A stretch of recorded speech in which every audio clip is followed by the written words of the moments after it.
Hi guys, it's Eileen. I'm in my kitchen, slightly different or rather different looking setup because I'm making coffee. Also, there's military airplanes outside, waltzing around the sky, making a whole lot of noise. And this is just a bit of spice mix that I'm putting into my coffee here. Basically fennel and, cinnamon, things like that. That I made specially for my coffee, basically, because I like that. I had a thought. I have slept much better over the past 2 nights, and what happens if I sleep really well? I sleep really long. Also, sheesh, I think I sleep 2/3 at least longer than lots of people most of the time, and I sleep really well normally. I can, if I'm in a normal, self-controlled state of affairs, it doesn't even matter all that much as long as I get my 8 hours. I noticed something, however. So what I noticed is I dream lots more during the last part of the night. I can wake up in between a few times even, as long as I don't wake up too completely. I get loads of much more vivid type dreams. And just, I still think 2 hours ago, so before I got out of bed, I was dreaming something about essential oils, which I've been working with over the past weeks a lot because they mean a lot to me. They do me a whole lot of good, and I was experimenting and fiddling and doing things and enjoying, basically.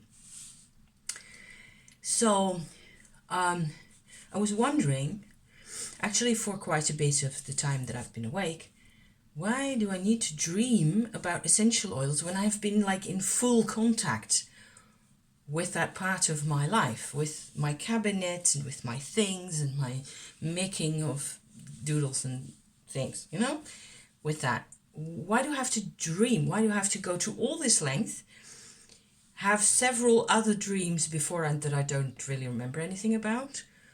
And then this comes up. Like, I was there the whole time, It's kind of funny.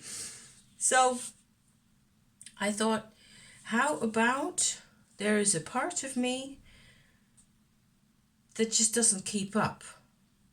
A part of me that has a different relationship to time, if you like. And that's the part that promotes the dreaming in general, I don't think this is something that people really go for normally, that there would be parts of your consciousness that have a different timeline, each of them. I certainly agree with my own idea now that I tend to be more or less on a spectrum of either fairly proactive to more or less waiting to see what happens and consolidating, somewhere in those lines, types of ideas, types of activities, ways of going about things. Either fairly proactive and fairly, certainly in terms of things that have to be done or things to do for other people. I want to get that done right away, that type of stuff. And then there's a whole load of my life where I tend to just chill out, have, my beverage and talk to you guys or mess with runes and cards. And I'm into a new teeny clay kind of oracle thing that has loads of skulls in it. I will show them to you when I'm done in a separate video because I think they're getting to be really cute and adorable. And so, yeah, that's in the future somewhere. But I never really realized that even with respect to the essential oils, where I am so in love, there's so much there that I'm resonating with, it's like it's my life. It's such a huge part of my life. I have been investigating different properties of Valerian oils where actually I got the idea from Joanne Harris of Chocolat fame. Of course, you know the movie and you've seen the movie, you've read the book probably. I'm into part 2 at the moment, having read part 1 and part 3, which I got, in that order. Now I'm into part 2, which is the lollipop shoes. Awesome. Very triggering to read for me because loads of past, stuff from my own life that comes back like on the very page, just like that. And so it's really cool and exciting and all that. However, there was I think it was in part 3, which is Peaches for Monsieur le Curé, right?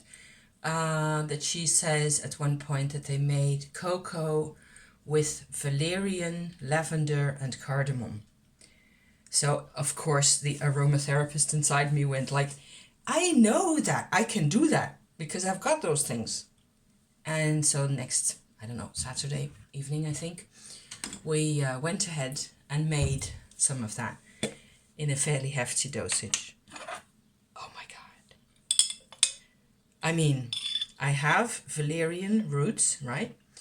That I grind up in my mortar. Because I'm a witch, I have a mortar. Here it is. Some of you may have seen this already. It's good that I'm in my kitchen. I show it to you like that. It has white from salt in it at the moment. This is an Indonesian style granite, really heavy mortar, but I use it all the time for all sorts of things.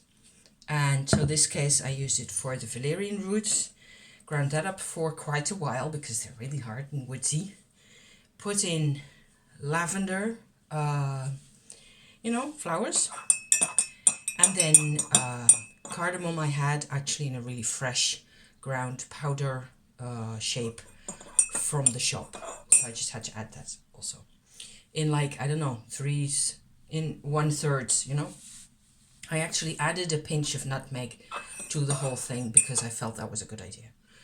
We'll make the whole thing slightly more masculine, if you like. Okay, so I've been experimenting with valerian. I've also been writing on my novel, my memoirs, as I tend to call them at the moment, because it's going in all directions at the same time, and investigating more, things about harvesting valerian roots, which is what went into the cocoa, basically. Except that what went into the cocoa I got from a chemist in France, a botanical stocked chemist, I suppose you'd call that. Because that was a long time ago, harvesting in there in Belgium. That was really cool. It was a really cool, pretty site where I found them. And then in the essential oils atmosphere, I was working with spikenard oil. Spikenard is worth, if you don't sleep too well, that's a really interesting type plant to use. It smells like valerian. It's also called Indian valerian. So I was very much into all that. And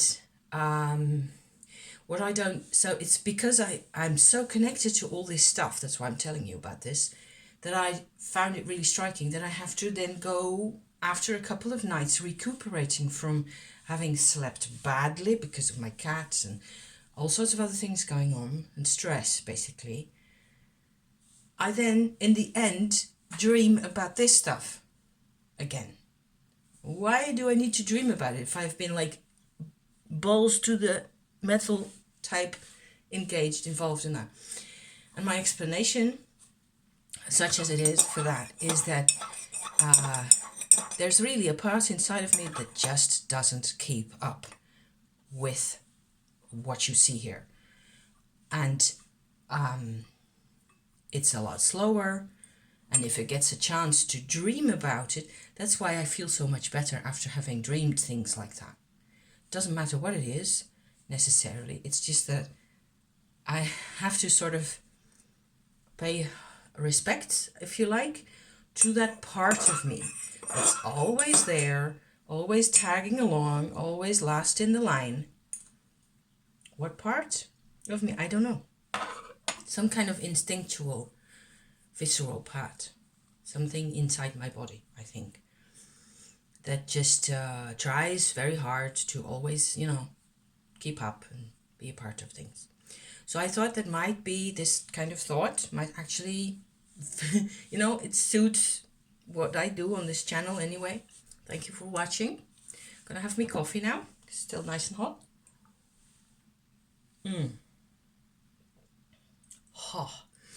Awake now.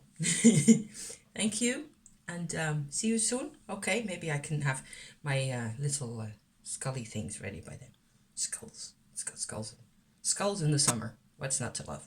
See you then. Bye bye for now.